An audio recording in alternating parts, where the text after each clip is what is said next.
मैं हेमंत कुमार रात्रे, न्यायिक मजिस्ट्रेट प्रथम श्रेणी, जिला महासमुंद, छत्तीसगढ़।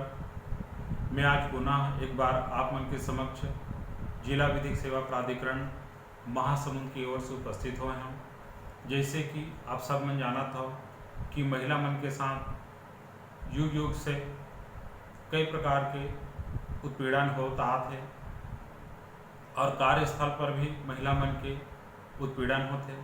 वही चीज़ ला देखते हुए अनुच्छेद भारतीय संविधान के अनुच्छेद 14, 15 और 21 ला ध्यान में रखते हुए केंद्र सरकार एक अधिनियम बनाए हैं जेकर पूरा नाम है महिलाओं का कार्यस्थल पर लैंगिक उत्पीड़न निवारण प्रतिषेध प्रतिपोष अधिनियम 2013। आज यही अधिनियम के संबंध में आप मन से चर्चा करबो और मैं अपेक्षा करता हूँ आप मन से कि ये अधिनियम से संबंधित यदि आप मन के मन में कोई प्रश्न हो वो प्रश्न आप पूछ सकता हो। एक संभावित जवाब मैं दे के प्रयास करूँगा। जय जोहार साहब, आप मन अच्छा विषय लेकर आओ। तो एक संबंध में हम दर्शक मन सबसे पहले ये जानना चाहतन कि कार्यस्थल काला कथे, कार काज के जगह काला कथे, एला तनिक विस्तार से बताओ। महिलाओं का कार्यस्थल पर लैंगिक उत्पीड़न निवारण प्रतिषेध प्रतिपोष अधिनियम की धारा 2 में कार्यस्थल परिभाषित करे गए हैं जेकर अनुसार ऐसे कोनो भी विभाग, संगठन, उपक्रम, स्थापन, उद्यम, संस्था, कार्यालय, शाखा या यूनिट जहाँ समुचित सरकार या स्थानीय प्राधिकरण या कोनो भी सरकारी कंपनी या निगम या सरकारी सोसाइटी ले स्थापित ओकर स्वामित्व नियंत्रण या पूर्णता या सारता ओकर ले प्रत्यक्ष या अप्रत्यक्ष उपलब्ध कराए गए निधि ले वित्त पोषित करे जाते। दूसरा, कोनो भी प्राइवेट सेक्टर संगठन या कोनो भी प्राइवेट उपक्रम, उद्यम, संस्था, स्थापना, सोसाइटी, न्यास, गैर सरकारी संगठन, यूनिट, सेवा प्रदाता जोन, वाणिज्यिक, वृत्तिक, व्यावसायिक, शैक्षणिक, मनोरंजक, औद्योगिक, स्वास्थ्य सेवा या वित्त क्रियाकलाप करते जेकर अंतर्गत उत्पादन प्रदाता, विक्रय, वितरण या सेवा भी आते। एक अलावा तीसरा जो है अस्पताल या परिचर्या गृह। चौथा, प्रशिक्षण, खेलकूद या ओकर ले संबंधित अन्य क्रियाकलाप पर प्रयुक्त कोनो भी खेलकूद संस्था, स्टेडियम, खेलकूद प्रक्षेत्र या प्रतिस्पर्धा या क्रीड़ा स्थान, चाहे आवासीय हो या नहीं हो। 5वां नंबर पे आते नियोजन ले उद्भूत या ओकर प्रक्रम के दौरान कर्मचारी ले प्रदर्शित कोनो भी स्थान जेकर अंतर्गत ऐसा यात्रा करे पर नियोजक ले उपलब्ध कराए गए परिवहन भी। 6वां नंबर पे परिभाषा में शामिल करे गए हैं कोनो भी निवास स्थान या कोनो भी गृह स्थान, ये जम्मू कार्यस्थल के परिभाषा में शामिल करेंगे। ये तो आप काम काज के जगह ला बहुत अच्छा ढंग से परिभाषित करें। तो कई बार ऐसे होते काम काज के जगह में महिला मन से, माई लोगन मन से उत्पीड़न, यौन उत्पीड़न, दुर्व्यवहार भला हो जाते। तो एला आखिर में यौन उत्पीड़न काला कथे और कानून में काला परिभाषित करे गए है, एला उदाहरण से समझावा। जी। ये अधिनियम की धारा 2 में लैंगिक उत्पीड़न ला परिभाषित करे गए हैं। एक अनुसार शारीरिक संपर्क और अग्रमण या लैंगिक अनुकूलता के मांग या अनुरोध करना या लैंगिक अयुक्त टीका करना, अश्लील साहित्य दिखाना या लैंगिक प्रकृति के कोई भी दूसरा अवांछनीय शारीरिक, मौखिक या अमौखिक आचरण करना, ये में से कोनो भी अवांछनीय कार्य या व्यवहार चाहे प्रत्यक्ष रूप में या विवक्षित रूप में करे के है वो लैंगिक उत्पीड़न की परिभाषा में आते। कई बार कार्यस्थल में महिला मन संग, माई लोगन मन संग पुरुष सहकर्मी या ओकर साथ कोई भी पुरुष वर्ग काम करैया मन ऐसा दुर्व्यवहार, यौन उत्पीड़न के घटना कर देते या हो जाते, तब पीड़ित माई लोगन मन ला का करना चाहिए? जी। अधिनियम के धारा 9 के अनुसार कार्यस्थल में कोनो महिला के साथ छेड़छाड़ या लैंगिक उत्पीड़न होते, ऐसे घटना के 3 माह के भीतर या श्रृंखलाबद्ध यदि कोई घटना घटित होते तो वो श्रृंखलाबद्ध घटना के जो अंतिम घटना है ओकर 3 माह के भीतर महिला मन एकर जो शिकायत जो है आंतरिक समिति, और यदि आंतरिक समिति के गठन नहीं होए ऐसे में स्थानीय समिति ला परिवार प्रस्तुत कर सकते हैं, और ये परिवार जो है लिखित में प्रस्तुत कर सकते हैं। कई बार ऐसा अपराध होए से माई लोगन मन एक अज्ञात भय से भयभीत रही थे, लोक लाज के डर अलग ले रहे बने रही थे, तब ऐसा अपराध ला अब शिकायत कर डरे तो वाला प्रमाणित करे बार कौन कौन से दस्तावेज और गवाही उपयोगी सहायक हो जाते तो वाला बताओ। कार्यस्थल में गठित आंतरिक समिति ला यदि आंतरिक समिति के गठन नहीं करेंगे तो स्थानीय समिति ला परिवार प्रस्तुत करते। ये संबंध में ऐसे सबको दस्तावेज जो परिवार प्रस्तुत करे के खातिर सुसंगत है वो साक्ष्य में ग्राह्य है। कई बार ये भी देखे आ जाते कि ऐसा घटना होने के बाद आरोपी है पीड़ित माई लोगन में से माफी मांग के राजीनामा करे के प्रयास भी करते, तो ये है का राजीनामा योग्य अपराध है, इला बताओ। जी जी, ये अधिनियम के धारा 10 के अनुसार आंतरिक समिति या स्थानीय समिति धारा 11 के अंतर्गत जांच शुरू करते हैं।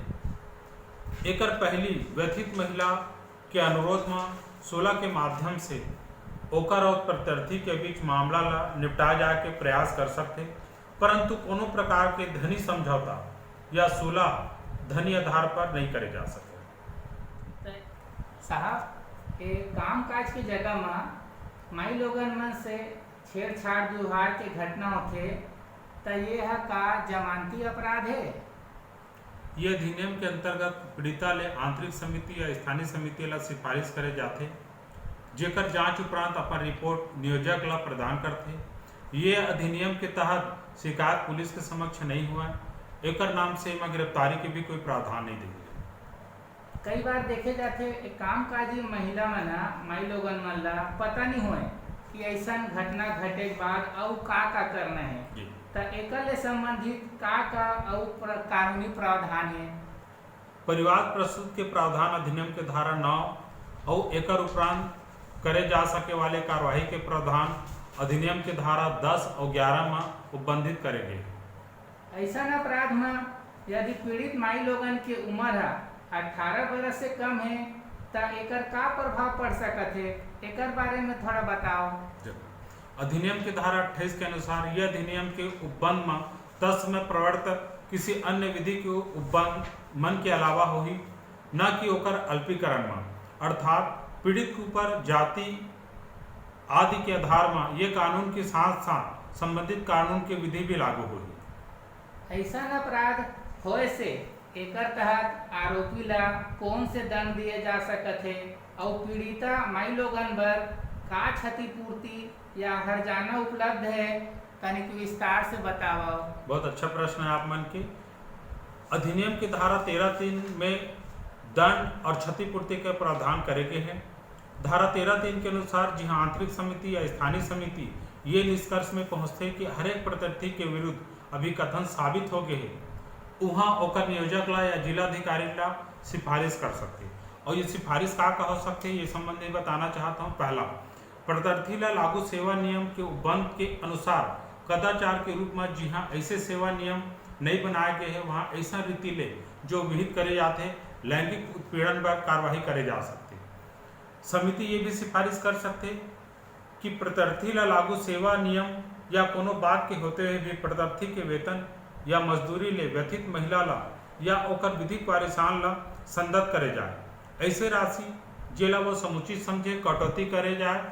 धारा 15 के उपबंध मन के अनुसार वो अवधारित करे, परंतु यदि नियोजक प्रत्यर्थी के कर्तव्य ले अनुपस्थित रहे या नियोजक के समाप्त हो जाए के कारण ओकर वेतन ले ऐसे कटौती करे में असमर्थ है तो प्रत्यर्थी व्यथित महिला ला ऐसे राशि के संदाय करे के निर्देश भी दे सकते। एक अलावा चीज और कहना चाहता हूँ कि प्रत्यर्थी खंड 2 में निर्दिष्ट राशि के संदाय करे में असफल रही थे, ऐसी दशा में आंतरिक समिति या स्थानीय समिति संबंधित जिलाधिकारी ला भू राजस्व के बकाया के रूप में राशि वसूल करे पर आदेश अग्रेषित कर सकते। अगर ये अपराध अनुसूचित जाति या जनजाति के माई लोगन के संग होथे तब कौन से अतिरिक्त प्रावधान लागू होथे, साथ ही कोनो हर्जाना क्षतिपूर्ति के प्रावधान है का? अधिनियम के धारा 28 के अनुसार यह अधिनियम के उपबंध में तत्सम में प्रवर्त कोनो दूसर विधि के उपबंध मन के अतिरिक्त होई, न कि ओकर अल्पीकरण में। एकर मतलब ये है कि पीड़िता के ऊपर जाति के आधार में संबंधित कानून विधि लागू होई और क्षतिपूर्ति के कानून भी विधि अनुसार लागू होई। ये विषय ला जुड़े कछु महत्वपूर्ण फैसला के बारे में बताओ। जी जी, देखो एकर संबंधित जो है सबसे पहले जो केस हारी से विशाखा तथा अन्य विरुद्ध राजस्थान राज्य AIR 1997 SC 3011। दूसरा है एक साइटेशन है शीतल प्रसाद शर्मा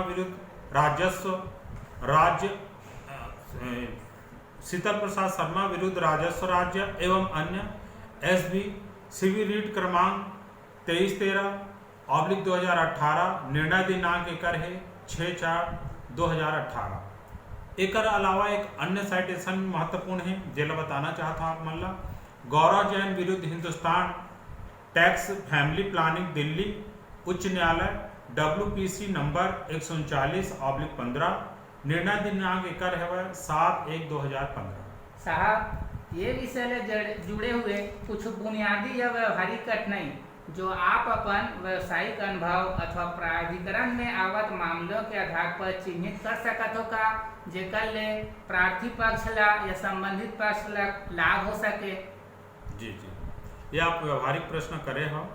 जैसे देखे में आते कि लोड लाभ के संशय के खातिर महिला अपन साथ होत यौन दुर्व्यवहार की शिकायत से बचते। कार्यालय में कार्यस्थल में विशेष रूप ले यदि कोनो वरिष्ठ अधिकारी ले ऐसे घटना महिला के साथ करे जाते तो अपन विभागीय दबाव, पारिवारिक समस्या और आर्थिक समस्या के खातिर महिला शिकायत करे से बचते और शिकायत भी नहीं करे। कई बार देखे जाते कि केस सही बढ़ाए बर माई लोगन मन ला बहुत सारा परेशानी सामना करे ला पड़ते। तो ऐसा केस मन ला चलाए समय में पीड़ित पक्ष ला कौन कौन से दिक्कत के सामना करना पड़ते और ओकर संभावित समाधान का हो सकते, एला तनिक विस्तार से बताओ। जी जी, पीड़ित ला विभागीय दबाव हो सकते, किंतु पीड़िता ला बिना कोनो डर भय के अपन साथ हुए घटना की स्पष्ट जानकारी समिति के सामने रखना चाहिए। काबर की अधिनियम की धारा 14 के अनुसार मिथ्या या द्वेषपूर्ण परिवाद दायर करे की दशा में परिवादी के विरुद्ध भी समिति कार्यवाही करे के लिए जो है ये अधिकारी ला लिख सकते और जांच में मिथ्या पाया जाए की दशा में ओकर विरुद्ध जो है औपचारिक कर्मचारी के जैसे कार्यवाही करे जा सकते। एकर स्थिति चाहिए कि मिथ्या एमा कोई शिकायत पीड़िता द्वारा मत करे। साहब, आज आप मन महिलाओं का कार्यस्थल पर लैंगिक उत्पीड़न निवारण प्रतिपोष अधिनियम 2013 के बारे में बहुत महत्वपूर्ण जानकारी देव। आज आप मन अपन कीमती समय निकाले और वे जानकारी देव हमन दर्शक मन ला बहुत लाभ हुई। एकर लिए आप मन के बहुत बहुत धन्यवाद और सादर आभार है। आप मन के भी बहुत बहुत धन्यवाद। मैं दर्शक मन से ये आग्रह करता हूँ कि यदि ये अधिनियम के संबंधित आपके कोई अन्य प्रश्न भी होई तो जिला विधिक सेवा प्राधिकरण महासमुंद से आप मन संपर्क कर सकता हो। आप मन के बहुत बहुत धन्यवाद। जय जवाहर।